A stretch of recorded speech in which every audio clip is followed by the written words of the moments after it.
We live in interesting times where geopolitics, geoeconomics, trade and industrial policy, wars and conflicts, and climate crisis is forcing senior policymakers and politicians to fundamentally rethink India's energy security, energy transition, and more importantly, energy affordability. To discuss these issues and more, I am thrilled to host Mr. Bhupinder Bhalla today, who served as Secretary, Ministry of New and Renewable Energy, Government of India. I had the distinct pleasure of working with him in shaping Bharat Climate Forum, a platform in making which would serve to foster conversations, nudge policy measures to make a Viksit, green and Atmanirbhar Bharat. With that, let me invite Mr. Bhalla. Before we delve deep into technical issues of energy security, let's know you a bit better. Could you, for our audience, just walk us through your journey as a civil servant? And more importantly, what drew you to this national service? Hi, Jagjeet. Thank you for hosting me. It's a pleasure to join you here today. I'm very happy to see this new platform that you're building, and I'm glad that I have the opportunity to join you today. As far as I'm concerned, I was never an aspirant for civil services initially. I did my commerce from Shriram College. I then went for an MBA to IIM Bangalore. I worked in corporate finance for 3 years without having to think about government. But then over that 3-year, corporate finance period in Delhi, I happened to hear a very eminent IAS officer who had retired and who shared his experience of public service and how he helped contribute to nation building. And that really impressed me so much that I sat for the civil services examination at that point in time. And that's how I just got in. And it's been a very wonderful journey. I came in without any, I'm probably the first person in my family, entire family, to join the government. Wow.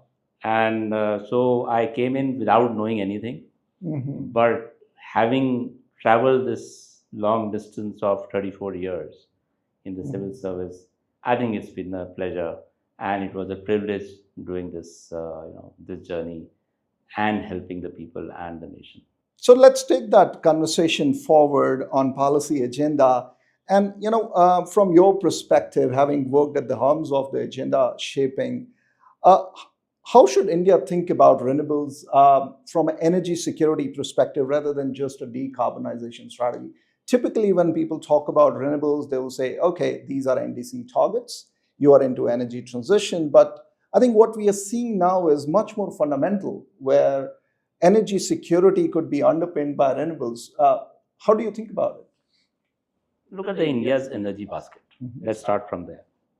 I know electricity, as far as the total energy consumption, final energy consumption in India is concerned. There are various ways of looking at energy. If you're looking at the energy consumption, electricity contributes only about 19% of that consumption. So 80% plus is not electricity. Now, if you really want to decarbonize, you want to do something, we have to address this 80%. And this 80% is quite import dominant. Is something where you are very, very dependent on fossil fuels. Another perspective of the same consumption, as far as the source of who uses this energy is concerned, industry contributes to about 42% of this consumption. Then you have the transport sector, 18 to 20%. Then you have the residential sector and so on and so forth. Now, if you really, let's look at industry per se. Only industry, just to give you another example. Industry, if you look at the biggest industries, which are the ones which actually use so much of energy? You have steel, you have cement, you have chemicals, petrochemicals, you have refineries, you have fertilizers. And they actually use a lot of energy. Now, if they continue to use the energy the way they are doing, we will continue to be very, very import dependent. True. Now, if they can electrify, for example, this is the simplest way of decarbonizing or reducing the dependence on imported fossil fuels. if you electrify these sectors, for example, in steel, can we have electric arc furnaces? Yeah. In cement, can we have electric kilns? Can we have a different way of doing it? In refineries, can we use green hydrogen Yeah. to instead of hydrogen in the crude processing? True. In fertilizer, can we use hydrogen, green ammonia Yeah. to make fertilizer? If we do that, we will be reducing the dependence on fossil fuels. And since we largely import them, and therefore higher renewables, in a sense, will lead to higher energy security for the country. True. And that's something which is very important to look at when, I mean, so new renewables not only contribute, if you, in very simple form, we say, oh, we are going to, increase, we're going to achieve our NDC target, we're going to have a capacity which is more than 50%, 60%, whatever that number is, or can increase to. But the fact is, it's contributing to India's energy security in a very big way. And that is something which needs to be underlined. True. So what I hear you saying, Mr. Bhalla, is that we need to expedite our efforts to electrify all sectors of economy and green that electricity. Electrify to the extent the sector can be electrified. Of course.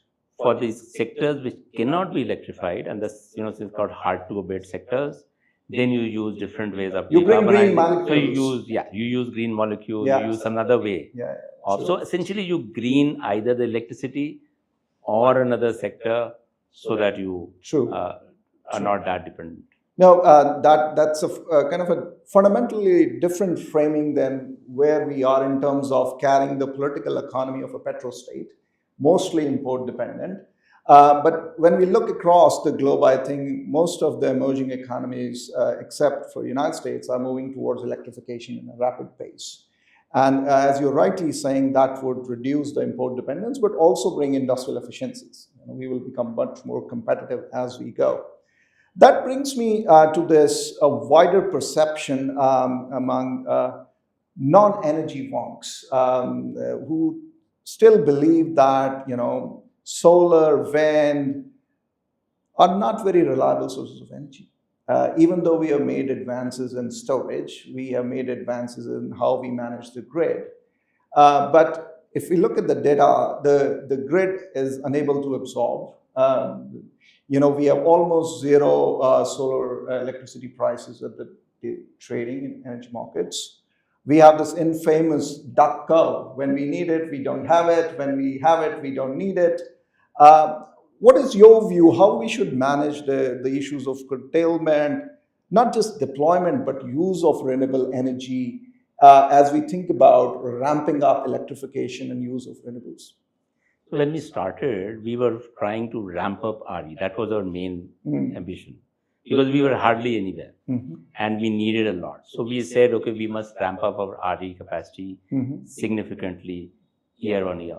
That's how we came up with the 500, the Honorable Prime Minister came up with a 100 gigawatt target way back more than 10 years ago, and then gradually increased it to a 500 gigawatt of non-fossil energy target.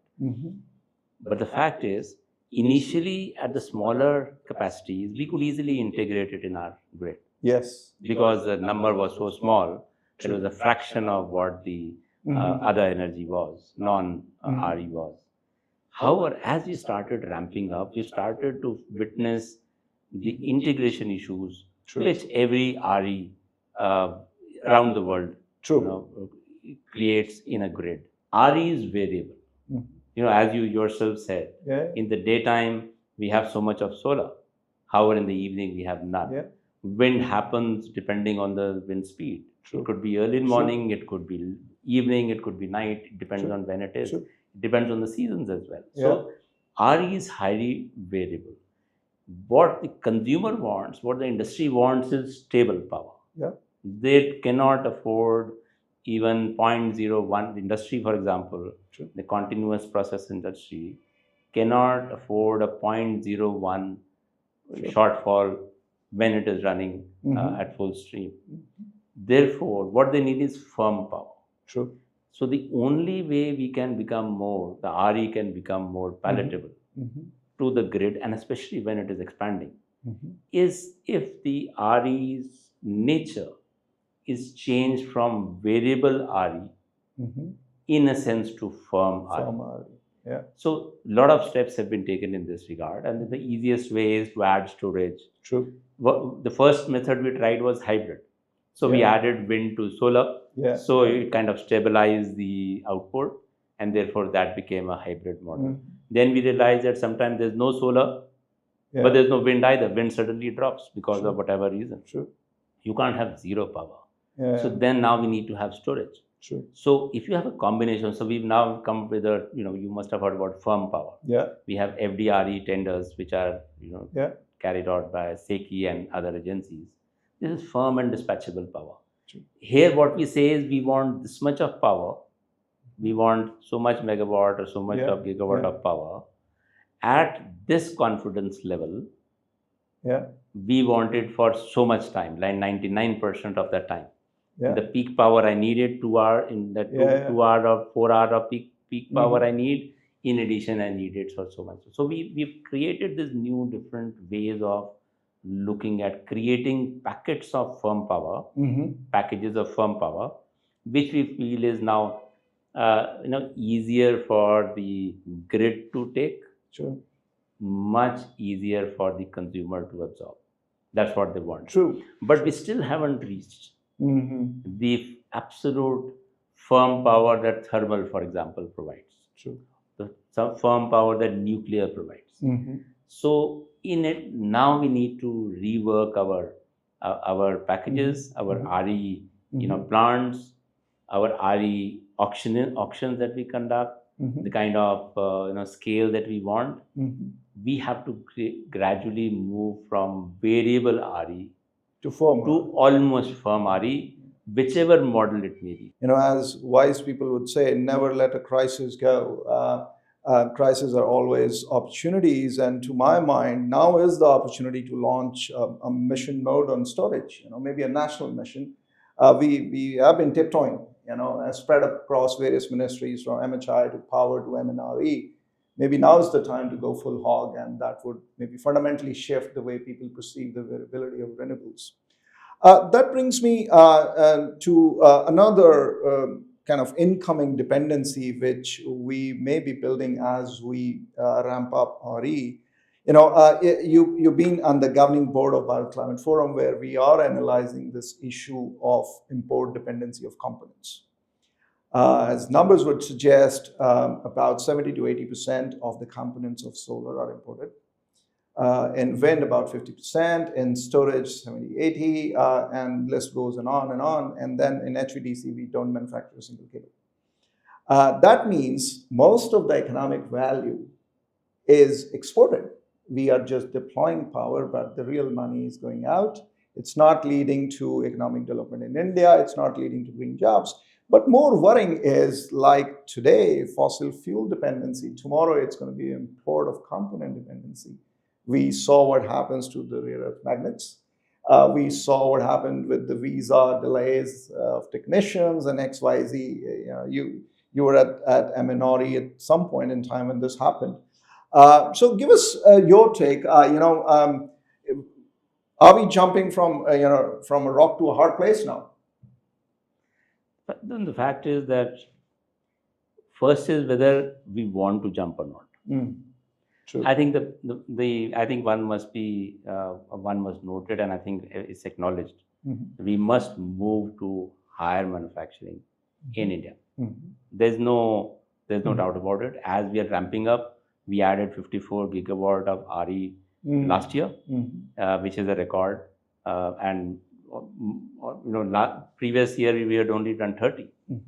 And in fact, we always said that we need about 50 gigawatt every year to reach the 500 gigawatt target. And now we are on track. But the fact is, if you don't manufacture in India, so then you run into supply chain dependence. As you yourself have given the numbers. So to get over that, I mean, we may be manufacturing modules. Now we have 200 gigawatt of module capacity in India.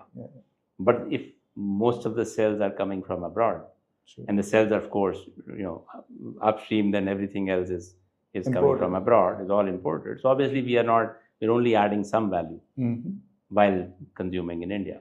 So we need to get over that. And so supply chain resilience has to come in Mm. as far as India is concerned. And therefore, I think the way you move forward is you not only focus at the end product, Yeah, but also ensure that you have supply chain resilience in the upstream true. components, True. material, processing, Absolutely. everything else. I mean, you Absolutely. can't just say this is Indian, module is Indian, and therefore I'm happy. No, Yeah, it yeah. cannot happen. And the second aspect is, for example, we the import dependency has also created the issue of price vulnerability, price volatility. Absolutely. I mean, if you have domestic industry, then you are less vulnerable. You will be able to, you will not be that impacted by change in prices. You see the Yeah. current, the crisis in the world, geopolitical, and the prices are all going high, haywire. We really don't know. There's no stability in the prices, and therefore, people, I mean, companies, industry looks at the long term. They cannot, if they have to make investments, you want a 10-year, 20-year perspective. True. You can't say 3 years, next 3 years is going to be very good, and therefore I should invest $100 million. True. That cannot happen, and therefore, and similar for, I think, for the economy as per se, we have to ensure that we get away from the import dependence in the supply chain in all sectors, especially related to energy. True. And so we have to dissect each of them: solar, wind, battery, electrolyzers, Yeah. and whichever, all clean tech products. And then go component wise, True. and break it down into small parts and ensure that everything happens. Again, I would say this is the time where Government of India should double down on manufacturing push. We had the announcement of the National Manufacturing Mission in the budget a year ago, and we've been waiting the big unveilment of the mission. But I think now is the time. If nobody else, on fossil fuels, somebody could hide behind. We don't have the reserves underneath, but here we can manufacture. And we have the industrial base, I think, which can ramp up, as you rightly said. But it will take a concerted push at a component level, how the industry comes about. And more importantly, as you rightly said, with long-term planning. It can't be a horizon of 2 to 3 years. You have to take a little longer. That brings me to the point on our first mover advantage, or maybe newish technology. In your introductory remarks, you talked about National Hydrogen Mission. While hydrogen is not a new technology, but the use we see and the scale we see for the purposes hard to abate and otherwise, and even in transport, this is new. The last tender was a remarkable success globally. So give us again your take on green hydrogen, India opportunity, and can we drive this hydrogen bus? I think we've started at the right time. Right? We are among the first few nations to travel this road. So unlike many other sectors, many other technologies where we started a little later than the others, in some of them we started only now, whereas many countries have been there for many years. True. Green hydrogen is something that we started on time. So therefore, I think I would say that we have one of the first early mover advantages. We are one of the countries having that. True. But, and how are we going to achieve that? One, India has the capability to produce green hydrogen at the lowest price. That automatically, thanks to our renewable energy success, True. thanks to the scale, thanks to our cost of renewable energy, one of the lowest in the world, kind of national grid we have, kind of low risk we have as far as RE projects are concerned, this automatically gives us the advantage of venturing into green hydrogen. Just to give you an example, about 65 to 70% of the green hydrogen cost is the energy cost, is the renewable energy cost. So, and since we are masters at RE, which is acknowledged, many countries are learning from us. We can excel in it. And balance 30%, yes, there is a cost. So we need that, and then technology comes in. We, our National Green Hydrogen Mission is also a very comprehensive document. It's a very comprehensive, one of the very comprehensive policies that India has issued. and it is acknowledged as one of the leading policies on hydrogen in the world. We are taking care of the whole ecosystem, production, manufacturing, standards, safety, skilling, coordination. It's like a joint effort. We have, of course, we use our incentive schemes. We had about $2 billion worth of overall mission budget, 2.1 billion, out of which 1.7 billion is incentives. And we have earmarked almost 60%, 70% of the incentives already, both for green hydrogen production and for electrolyzer manufacturing. And we have come out with variations of using them. How do we, create more vehicles of using incentives? For example, we have created a vehicle for the fertilizer industry. We have created a package for the refineries. True. Of a different kind of incentive scheme, where incentive is built in, and the production happens at the refinery, or green ammonia is aggregated by SECI and provided to fertilizer industry with the incentive built in. So we have created these new vehicles, very innovative approaches of incentivizing production, incentivizing manufacturing, and for consumption within India. True. That's something that I think has been very, very, very satisfying for as far as India is concerned. Some of the manufacturing facilities electrolyzer manufacturing facilities are ready. Others are still in the process. I think now we've gotten to the point where demand has become very important. Unfortunately, green hydrogen kind of paused a bit. People were wondering whether it's the right product at the right time. So they think maybe its value is a little, a couple of years later, not now. So to that extent, our export markets have not turned out the way we thought they would. But however, now you still have some offtake agreements which have happened. Sure. Greenco is there, Acme is there, and some other companies are there. But I think now we have to focus on the domestic demand and using the fertilizer industry, Indian refining industry, and both of them together actually consume about 5 million tons of hydrogen annually. True. So if we can divert even 20-30% of that demand to green hydrogen, the way we plan to, I think that will create a domestic market for green hydrogen. Over the last half an hour, we looked at our experience of RE, how it could be scaled up, few fundamental things which could be expedited now, including storage, so that it becomes more firm than what is perceived. And by that, we could start making a fundamental shift in our energy basket, in our electrification efforts, and more importantly, our vulnerabilities, our dependencies, while managing the manufacturing agenda, so that we don't jump from one vulnerability to other. But somebody once jokingly told me, we can't dig up oil because we may not have it, but our sun is shining. And so let's tap on that. As we close this fascinating conversation, Mr. Bhalla, just give me one sentence for our audience to kind of underline this fact that renewables could help us fundamentally shift the way we look at energy security of India. I think we've been looking at renewables only from the electricity capacity point of view. We've been looking at it helping in generation of electricity till now.